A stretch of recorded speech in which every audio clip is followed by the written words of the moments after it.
Welcome to Loleventvods. Watch the full game of today's LEC 2025 matchup. Airy, and he completely forgot to swap and ended up playing tank Jace with Airy. Didn't look the best.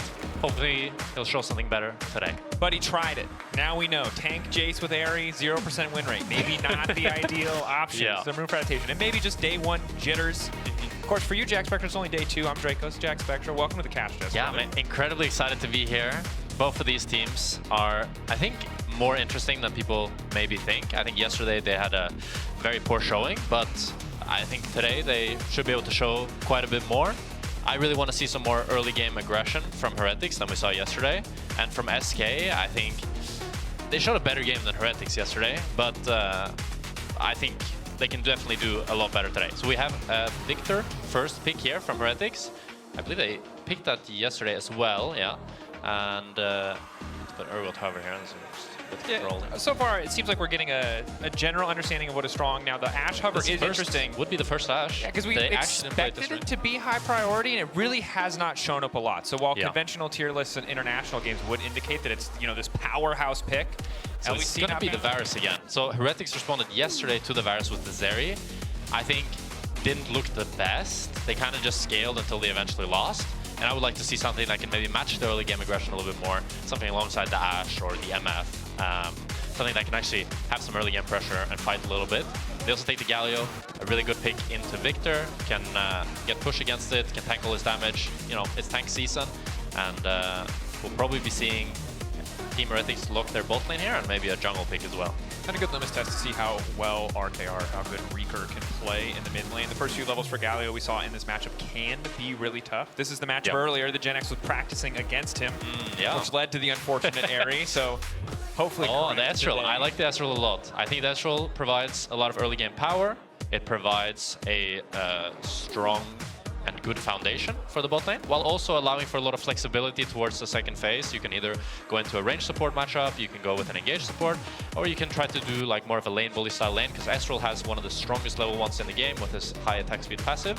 And it's going to be the Xin Zhao answer into Maokai. Not the best jungle matchup, but you really need to lock in an AD jungler against Maokai, because, I mean, not against Maokai, but when you have the Galio already, because going double AP and that low damage is not going to look great. And we saw the same mid-jungle duo yesterday from SK.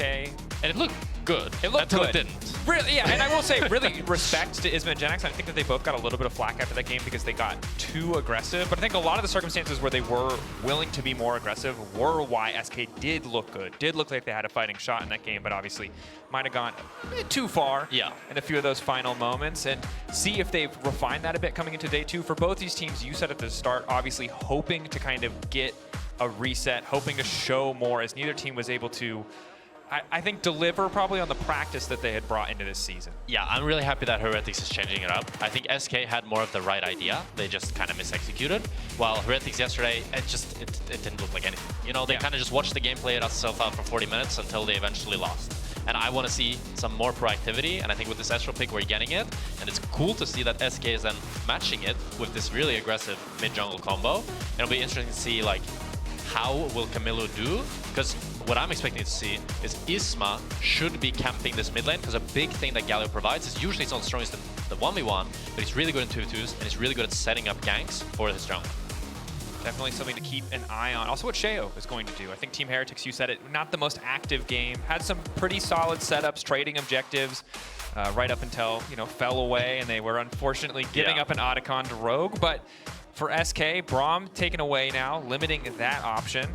See what Rahel wants to lock in here, whether it's for his mid laner or for his support. Yeah, it will be interesting to see if they go for the... It's going to be the Jace lock-in again. I mean, this is like very, very similar draft if you go for the Jace. To be fair, hopefully we see the grasp this time. If you're SK, I'm guessing that they feel like yesterday the game was in their hands and that they absolutely could have won, and it wasn't necessarily the draft that was the issue, with some of the execution things, some of the rune choices perhaps. And it's interesting to see as well, like Team Heretics went for the Maokai, and that was what they lost to yesterday. And it looked pretty good yesterday in Rogue's hands. I think Malrang was doing pretty well on it, and he had a pretty high level of pressure. And they're going to go for the Jax here into the Jace. So this is a matchup where Jax is kind of happy to just scale.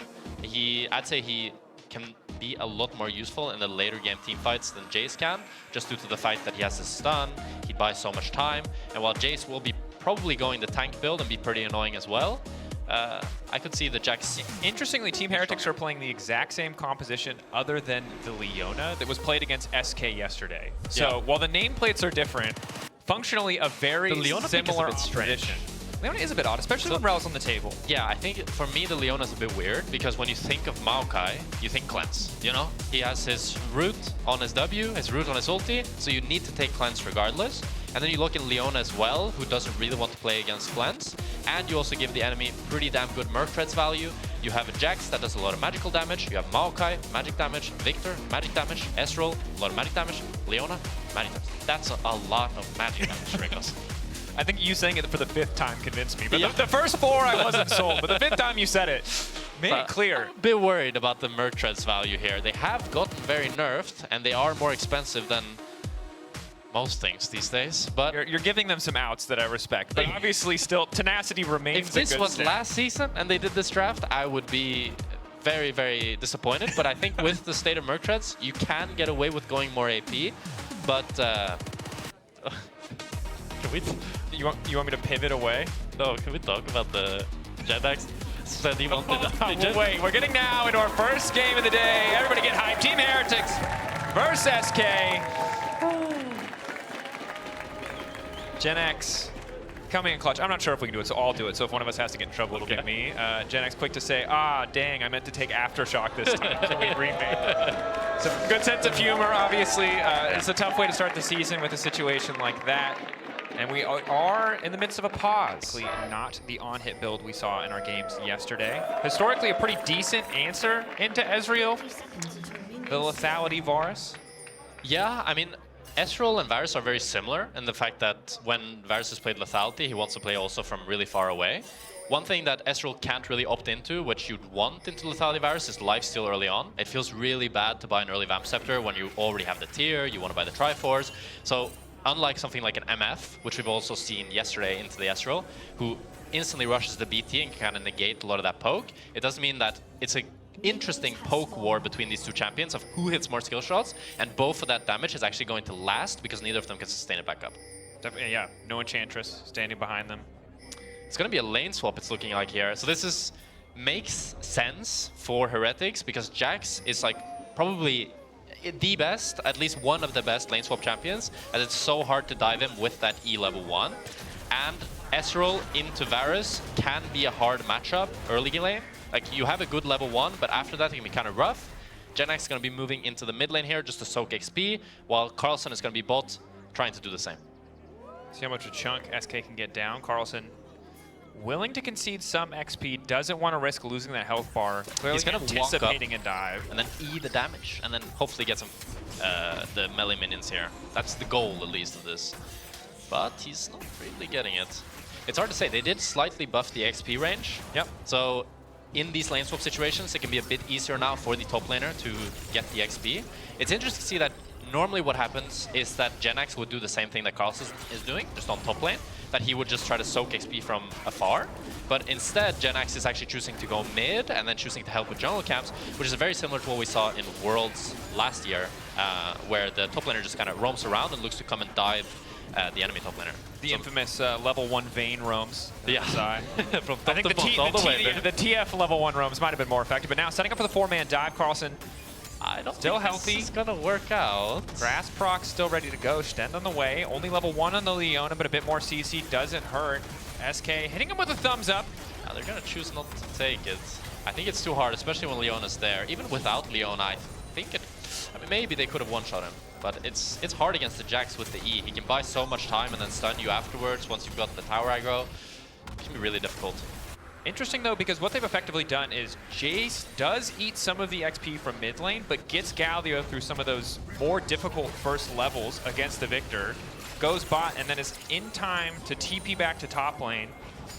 And overall, while they did concede a TP there, I don't feel like it was too bad from the side of SK in terms of at least they got Reeker out of those first few levels where, I mean, we saw yesterday, he just got bullied. He just really could not play until level 3. Yeah, it's interesting how, like, this kind of changes the matchup a little bit, where when you're playing this melee champion into the range on mid, you'd expect the Victor to bully quite a bit until the jungle can start pressuring. But because the Jace is there obviously farming with him, then the Victor's just gonna sit under his tower and wait for the wave. Yeah. So it's an interesting adaptation from SK, and I kind of like it. It's interesting to see like how much does Carlsen catch on this whole wave, because it's looking like it's gonna be very, very equal. And if so, I'd say both teams are kind of coming out of this lane swap situation thinking like, yeah, that was fun. Yeah, it's not too bad, certainly from either side. Flacket able to reset, does get his tier, now heading back to bot lane. Send with the recall as well. See what some of these more standard lanes look like as we get further in. Of course, in terms of overall XP, very comparable as you highlighted. Flacket with a slight lead, Gen X with a slight lead on either side. But across the board, overall, pretty even. Yeah, very, very even game so far. Both junglers just kind of full clearing, and as you said, slight XP lead for Flacket, slight XP lead for Gen X.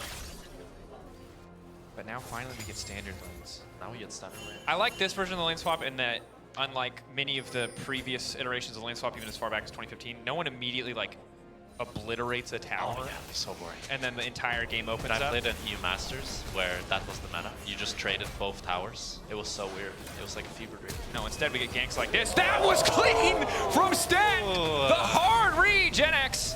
Feeling like Dr. Seuss after that. Team Heretics. That was clean. That was clean. And we said yesterday the coordination wasn't there, but the hands were. Wow. Certainly remains the case in day 2, as the coordination also coming in clutch. And Carlsen, the Jax, yes, he only gets the assist. A bit unfortunate the Stent gets the kill, but still happy to have that advantage. And Gen X already had to burn the TP. Yeah, that's huge. He loses a lot of waves from that, and I have to be honest with you, Dracos, I'm not too familiar with Carlsen Jax. He was my teammate for all of last year, but he never really liked the Jax. It was a champion that, even when it was meta, he wasn't too big of a fan of it. But it's interesting to see that he just kind of picks it this game, and I want to see like how he is on it. You know, has he really improved on it? Because it was a champion that, even when it was really OP, he wasn't really willing to play it. So I'm excited to see, can he transition this lead even further? Because at Fed Jax, that's a menace. Certainly is. And the kind of development you want to see for a player coming into LEC. First split on the starting lineup here. Hello. Nice backstep. Is forced to flash though. Reeker also trying to follow up. Gravity Field means it's a bit of poke back. Bit of a random. I'm not sure about that. But very valuable to get the Victor flash here, because that means like now for 5 minutes he's playing this immobile mage into a Galio with flash. It's really, really easy to set up ganks here. And that's what you talked about, right? The strength of this mid-jungle duo did require support as well.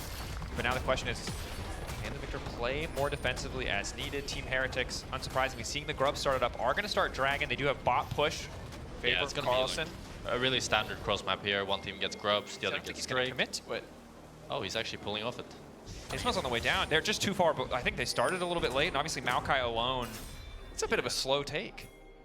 Yeah, it's a bit awkward here. They drop both grubs and Drake. When you get the first blood, you're not really getting much of a lead on top either. The Jace is actually ahead of the Jax, even though everything happened. Not the best for Heretics here to get this Drake. Sheo, maybe he can find the angle. Reeker, perhaps a bit of false confidence. Not sure if he saw Sheo in the area. Now spots him, can just walk back, flash to safety, arcane smash in. Again, good CC. So many resources given to Carlsen, and it's paying off the Jax. Finding the first kill, second one he's participated in. Yeah, and Jax is really going to be the highlight of this game. I think it's not an easy Jax game to play. Normally you want to play Jax against these auto-attacking carries. He's really good into Xin Zhao and good into Varus, but they do have a lot of peeling tools against the Jax. But I think once he gets a few items and a lot of CDR, where he can actually just start jumping around and having his E nearly permanently off cooldown, he can do a lot of work this game, and I think his role is gonna be to buy space for his carries. It looks like Gen X opting to go for the tank build. Wow. So tank with area. 80 grass, baby. That's my region, yeah. I mean, to be fair, grass still solid on Jace. You highlighted it yesterday, right? Melee form, get the full value of the grass proc. Yeah, so you start with the range form, and then once the auto lands, you swap to melee, and it's as if you get the melee grass proc, which gives you a lot more HP and just makes the grass way more OP. But we'll see if this gives them a bit more of the damage that they're looking for. I think having two poke champions who aren't completely auto-attack reliant against the Ninja Tabby's Jax Looking at it again, I think it makes sense to go ADJs here because you synergize a lot with the Varus, and also because you already do have the tank in the Galio and the Rel, and it's like 3 tanks. I mean, I like my tanks, but... Damage has to come from somewhere, and when Varus isn't building on hit, you need a few more members who are going to consistently do that damage, right? You don't want it to be... I think the curse of Varus this last year in the LEC was if you miss your Q, your teamfight damage is gone. Yeah. Now you wait for 6 seconds till you're allowed to play the game again. And now you got a Jace doing the same thing. But by their powers combined, every 3 seconds we'll have damage. Now, though, 9 minutes in, goal difference not really massive at this stage. Small lead for Team Heretics, but of course the double objectives for SK. This is looking like a really good play by SK here. Maokai is really far away from bot lane, and Galio's hovering with ulti as well. Curious to see how much they will let Flacket drop here, or if Maokai will just say, you're on your own, and I want to go top. Because if he decides to just go top, it might be hard for Ezreal to enter bot here. And they're not really getting the strong sides trades they'd want here on Carlson. He'd really want to be chunking Janex right now, but oh, they're going for the play regardless. Root gonna Jace flash and 10-second cooldown. Follow-up is there, good damage. Janex not tanky enough this time around. Carlson already ulting. Janex gets a decent bit of damage back. Okay, they are Takes the kill. Carlson. Well, the thing is, we gotta see some work. The thing is, when we came into draft, you're like Flacket, Ezreal, early game. This is where the power is going to be. We talked about the Victor. They need to go mid, but Team Heretics clearly. I mean, Jace is also very vulnerable to getting ganked, and you do have setup from the Jax. I just thought mid was an easier target, but it seems like they've decided that Janex is their victim. Holy. Carlson, Sheen now completed. Unending Despair already there for Sheo, courtesy of the bit of extra gold that he has been able to pick up.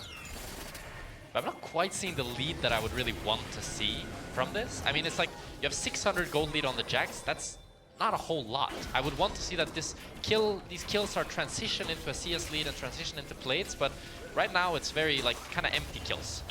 Of course, no ulti for Jax either in this fight. Carlson has to be careful about this one. Burned it in the previous exchange. Team Heretics taking away at least one grub will deny the point towards feats of strength. But SK might just be able to have a 4 grub up. Carlson now locked up, looking to find that shutdown. Clean combos coming in. Galio across the top. Excellently played. Ezreal does a good bit of damage, but Team Heretics over eager on the contest. Maybe now can try and turn it back. Vigorol doing a good bit of damage. Reeker now in trouble. Rahel running. Isma running. Team Heretics on the descent. Flacket ready to pop off. Fully stacked on the passive. Rahel taken down as well. SK a bit over eager. Team Heretics coming out on top of the extended play. Wow, really solid counter engage from Heretics here. I thought it looked really doomed for them. It was a good engage by Loopy. He got onto 2 or 3, I believe, and they got the Galio ult on top of it. But then just the Ezreal ult, the Victor ult, the Leona combo, everything just layered on top of them, and really good turn by Heretics. And that's the thing that you have to respect on the side of SK is you have so many fantastic engage tools, but if it means running face first into an Ezreal who's poking for free, if you're not taking that Victor early on, stopping any further value from coming through, you can see in that extended play. Yeah. Just works out nicely. So it's still tough. It's still SK with the tempo lead, however, and they are able to... Looking for a dive here, actually. Taunt there, trying to use the gravity field to keep himself safe. Sheo, the ulti's going to get in, but it might be too late. Tower being tanked, Sten on the way in as well. SK, we saw it, 2! Another overcommittal, Loopy running. Victor still alive, the flash! Oh! SK fans, close your eyes, Team Heretics. What is happening right open. Janex now also going for an exchange. Sometimes you just... I mean, the play looked good from really SK. Good. They had a tempo lead. They were first on the objective, but then it looked really good until it didn't. A classic story in the game of League of Legends, but Sten on fire this game, I think it's safe to say. He and Sheo, well, they haven't done as much together as a unit as you expect when we talk about, you know, the iconic duos of League of Legends jungle support. Individually, they both made great plays around Carlson, and now he's been there twice to really deny the dives from SK. Yeah. Loopy can do the same thing. Ah, this looks like a greedy recall from Carlson, but he's probably going to be fine with this slippery kit. Now Sheo, second objective. Again, all 3 grubs for Team Heretics as well as the Dragon. One more objective. I'll get the feats of strength. I mean, objective-wise, it's quite an equal game, but 3,000 gold lead at 13 minutes, that's no small amount.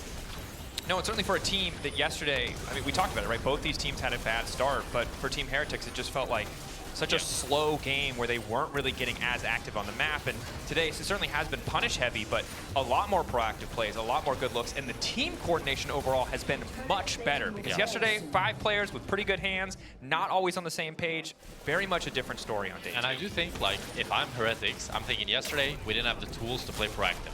And now I'm coming into this game and I'm saying, okay, when we do have the tools, we can actually do stuff.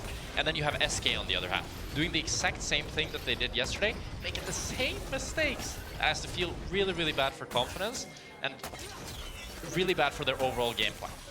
Definitely. And I think the thing about champions like the Loleventvods, right, is it's entirely dependent on you landing those Qs. It doesn't have, I'd say, the same scaling grace as the on-hit in a lot of these fights against so many of these tanky targets. And Jax will be the problem. I didn't really expect necessarily to get to the game state where Jax would be a problem in a game like this with so much early game focus around what the mid, jungle, the AD could do.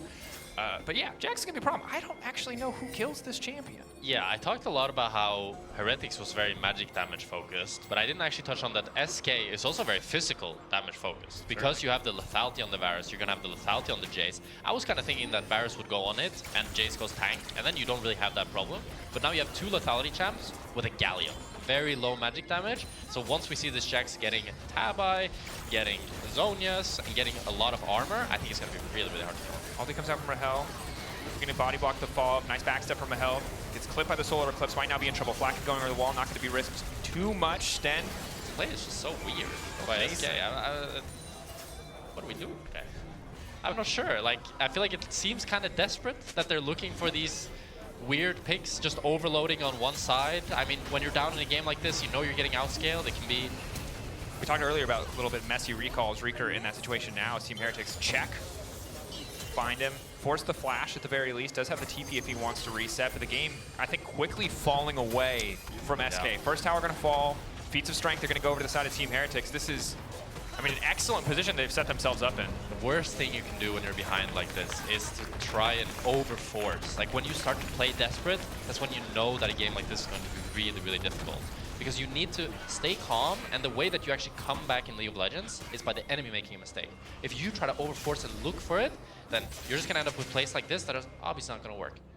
I mean, but again, it's so hard because when you have a lead, right? When you're this Maokai who's just going to build armor for the rest of the game, what would normally be a mistake is no longer a mistake when it takes the entire enemy team to kill you. You can take a bit more risk when it comes to phase checking brushes. You can take a bit more risk because your laners are stronger.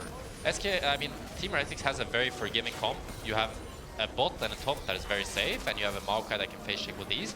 However, SK do have a lot of CC in their comp, so I would want to see them do like a proper overload, get a deep push on one side, look to use Varus ult, look to use Flash Rel engage, get a numbers advantage, and fight that way. Because if they fight with equal numbers right now, they're going to need to really outplay them to win.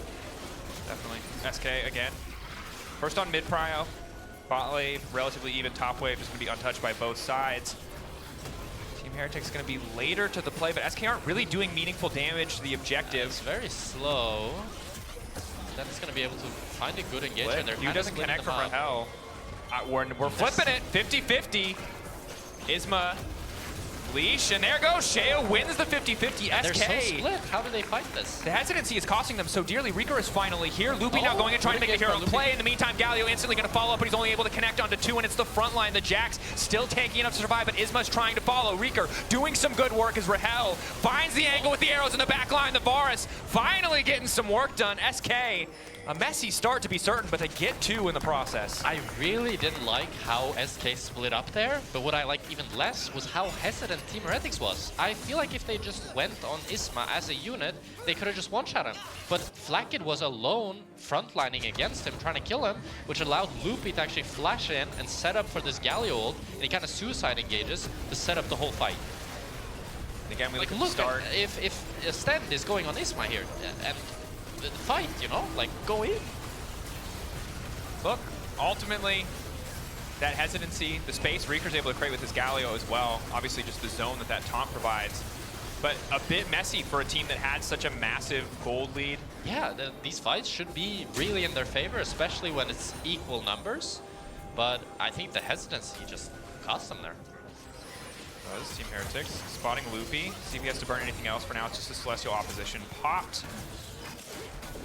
Q poke They from do get set up on this Drake here.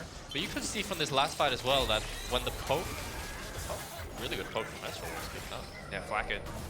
I think a lot of these clutch ultimates are hell. And that's the thing when you're playing this like lethality virus into Ezreal. The virus has no way of lifestealing that, so they just have to drop the Drake when you take a chunk like that. And it goes the other way as well. If it's the virus that gets that poke on the Ezreal, then Ezreal can't sustain it either, and maybe they get the Drake. Cut and dry. Able to find that angle. Doesn't always have to be the kill. The chunk enough of an advantage as the Cloud Drake will go over. Just a note for overlay this week, the timers for the Drake after that third Drake not functioning. So we'll keep you honest on when the next Drake is going to be spawning, but don't worry, it's not just your PC, it's a bit of an issue on our side. To get it fixed as soon as possible. That said, Team Heretics also won the 50-50 in the previous play, so they get a mid lane tower as well. I think safe to say tempo heaven here, having the time of their lives. Someone will go back and catch that top wave, but in a really excellent spot as we look ahead towards Otacon, spawning in about 30 seconds. Yeah, and this lines up perfectly with Ezreal's 2-power spike here, as he's going to finish his Muramana, I believe, right after this wave, or should be very close to it if he doesn't have it right now. And once he gets that, then I think that's when Ezreal really starts to outvalue Varus in teamfights and should be able to really pump out damage. Flag. Waiting a little bit longer. We'll grab the red buff at the very least. Might have to stay for one more wave. But neither side appears to be too eager to set up for Otacon, who has, of course, spawned near the top lane, so it won't cost him. A lot of games where, of course, the difference between in 30 seconds and getting that second item spike. He's actually quite far away from the Muramana. I thought he was closer because I thought it was the same gold as Rahel, but he is down 600 gold. So it's going to need a few more waves. Maybe that's a timer that they could punish, but this Otacon is very tanky, so it's an objective that you really need good setup for, and you need a really good angle to start it. You can't really just start it randomly, as it just chunks you way too hard. And you can see here now why pro players love those champions. It's because they push mid-wave real good. RSQ versus Ezreal ult. It's super obnoxious to play against either of these champions. They're just perma one-shotting. It's undersold because it's just not something you think about a lot in solo queue, right? But it's so important in pro play. It just makes holding this mid tower so easy. You can see like the fact that Ezreal can hold this mid tower throughout, like for the last 4 or 5 minutes, just sitting there clearing the waves, actually allows for his team to play the game without holding his hand. While if you're playing something like an Aphelios on mid lane, you need your support to sit there with you, babysit you the whole wave as you clear every single minion. Definitely nice to have a strong independent AD carry, especially for Loopy and Sten, right? Who are both clearly guys who want to be looking to make those plays, find those angles. More vision set up from the side of Team Heretics. They did have that top push, so a bit more vision control over Otacon as Reeker is at least threatening to cancel those recalls. Now, second item coming through. Second item on Flacket. Big spike, but Varus is also looking surprisingly quite scary, nearly at 3 items. There's going to be a very interesting team fight. It should be like a long standoff where we just see who lands more poke, and whoever gets the poke gets the control and should have a large advantage going into the actual fight. Luckily that blue buff is there. They're running incredibly low on mana. Already opting for early pen. Identifying the weakness that you kind of called out in this composition, that they are so heavily magic damage. You see the 3 Merc Treads already on SK. Might be a Merc Treads for Genax as well. And that just highlights like when enemies got full AP, you buy Mercs. You know? It's just It is value. Also, I mean, unfortunate that they were not able to get the feats of strength because the upgraded Mercs and that additional little shield goes a long way. That's true. In these fights and these poke battles. Now, however, the Otacon setup, the infamous 1-2. I mean, I think the biggest Reeker caught out at least a little bit. Oh. Just punch backwards. Now the the fall CC mid laner chain. just going to get taken out. Loopy, nothing he can do to stop that one. Isma also running. Otacon leashed briefly, but Loopy now trying to turn really TP into for hell. Excellent ulti to keep multiple members locked up. Isma buying as much space as he can with his own ultimate knockback. Flacket trying to finish the kill. A little bit more coming in. The reset, the extra damage coming in for the victor as well. Rahel has to get out. And Carlson to at least get some space for his backline. Shale playing with fire. Team Heretics. Loopy really saving this play. I thought Rico would sure choose to flash the Maokai ult because, as we've talked about, they have so much CC. So that means if you get hit by one, you're going to get CC chain until death. But he ends up holding the flash, but Loopy really saves the play, getting some return kills, because if Galio dies there for free, that's probably just Otacon. Next, big chunk. Obviously, Victor, no ult, but it really doesn't matter. It's 2 items, has the blue buff. Free to just keep spamming. Upgraded You boots see here, like, Jao. once they get the Maokai ult, on the Galio, then they can chain it into the Leon ult, and it looks super good for Heretics. If they just don't chase for Xin Zhao now, they could go to Atakan, but I can understand their thought process. It looks like Xin Zhao is kind of caught. They don't know Lupus' exact position, and he gets a really good flash engage over the wall, ends up turning the fight, and it ends up being a much more equal trade. That over-eagerness, of course, often what we talked about yesterday, costing SK. Team Heretics also falling a little bit victim. Deceptive tankiness of the Xin. He's not actually tanky, but the ult does a lot of work to mitigate any pick you think you might have found. Again, we're in the battle for mid-prio.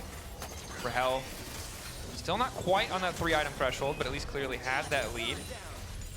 Yeah, it's kind of crazy to look at the 2 ADC items and see that Varus has such a big lead. I guess because a lot of it was spent on the boots upgrade for Ezreal, and he does also have a small gold lead, and also Varus, one of the big strengths of Lethality Varus is that his items are really cheap. But it does, like, you look at it and you think to yourself, wow, this Ezreal's far behind. Reeker stunned up. Reeker gonna be in trouble here, most certainly. Ulti goes out. Nice movement, but there's just too many members in the area trying to flash, but the amount of CC brought to the table is too much. The Malphite coming in as well.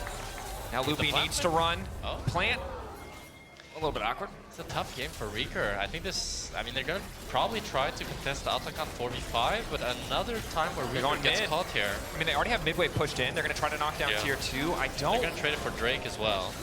I mean, it makes sense. It's hard to fight this 4v5, and they are already stronger 5v5, so... I mean, it's such a tough call, right? You knock down tier 2, you get a Drake. Yeah. For a Baron, that feels fine. For what is probably Otacon into a Baron? Yeah. That's the hard part when Otacon spawns at this minute, yeah. This is the season where that trade deal does not feel good anymore. Yeah. Because normally what you'd want to do is you just want to wait out the Otacon buff for the 2.5 minutes that it is. But since Nash is already up, what Heretics can do if they're smart here is just kind of ignore waves, just push out the waves that you have right now, instantly run start the Nash, and just play like psychopaths. Just go fight. Whatever fight is a good fight. Certainly. And you have double TPs up as well. So obviously it normally takes some time to get back to the fight with the reset, but Carlson and Camilo can more or less be there instantly even if they do go down. Genex still doesn't have his TP available. Yeah. I just really hope that Heretics right now are not scared to start a fight. I just hope that they just go start this Nash. You guys can skip a few steps. You don't need everything to be perfect. Just please get a good fight with this Otacon going. Spotted Reeker in bot lane. That's a really good chunk. Now starting the Nash is looking even better. I hope that they don't just play for tier 2. Reeker still going bot, does have TP. That's the start Nash. SK just trying to get mid control. They don't really have good information on where Team Heretics are, but luckily that control ward's so clutch. That's a really good control ward, yeah. Pushing now. But they do have vision of it, but even though they have vision, I really like this from Heretics because one, they do it really fast. That's one of the nice things about Ezreal.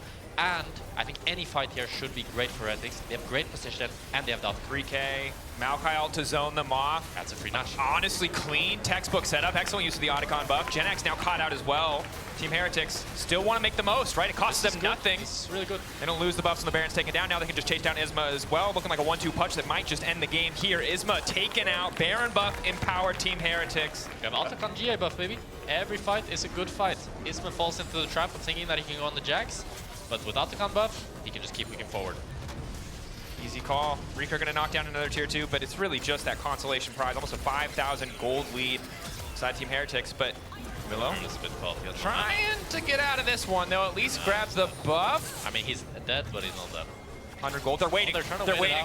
Okay. Don't quite want to risk him having his cooldowns or the mana to use them, so we'll take him out. 100 gold. There was actually only around like 15-20 seconds left of the buff.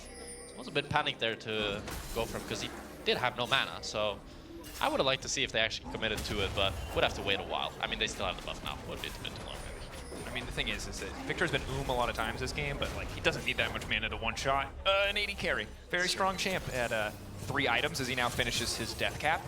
He's looking scary. A little bit scarier than this Galio, that's for sure. Bit of a tough one for Reeker. Again, you talked about the sheer amount of CC. It means there's still some angles for SK to maybe play for a pick, but Team Heretics haven't been making too many of the individual mistakes or getting caught out, right? Only 4 kills to the side of SK. Yeah, and it's gotta feel really bad when you feel like what you did yesterday worked, and then you go back to it, and it just goes even worse. Yeah. This mid-jungle is 0-8. They are not able to do anything right now. And it's mid-jungle you talked about where they should have been able to kind of further extend that lead. They got the flash out, but then, of course, so much focus was put around Carlson on the side of Team Heretics that Seems like SK weren't quite able to press the advantage in the way that they wanted to, and as much as Carlson got all that attention, a lot of this game has just been, better setups and some good overall team play from the side of Team Heretics. Cheo, ulti going, Rahel forced to back off. Will be rooted. Oh. Loopy now going in. Good combo. Really Galleons go over the top. Rahel also landing a clutch arrow. Maybe a bit over eager. Victor trying to turn it back with an ulti of his own. Isma off to the side, though, just gets one popped. Ulti animation. Dies in the middle of it. Definitely not ideal. And in the extended fight, Team Heretics can just continue to poke, continue to chip away at this base. Sheo. They just don't have the damage rate because this looked like such a good engage from Loopy, but they're not able to do anything. One inhibitor's going to fall. Second to follow. Baron buff still there. 25 seconds.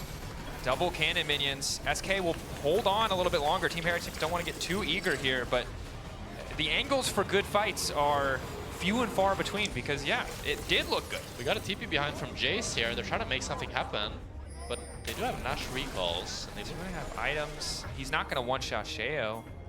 This is nothing, I'm afraid. I mean, he's full. Just look at the armor. Yeah. Red buff healing coming in.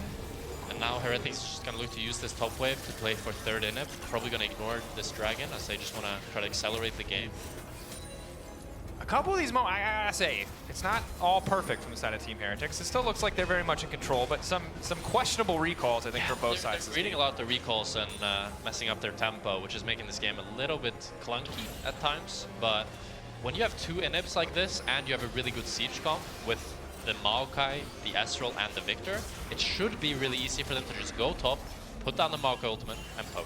And anything short of a wombo combo just isn't going to do it as Loopy is caught here. None of the damage from Team Heretics is present. Of They course, can chase them forever. now you've got Flacket coming in.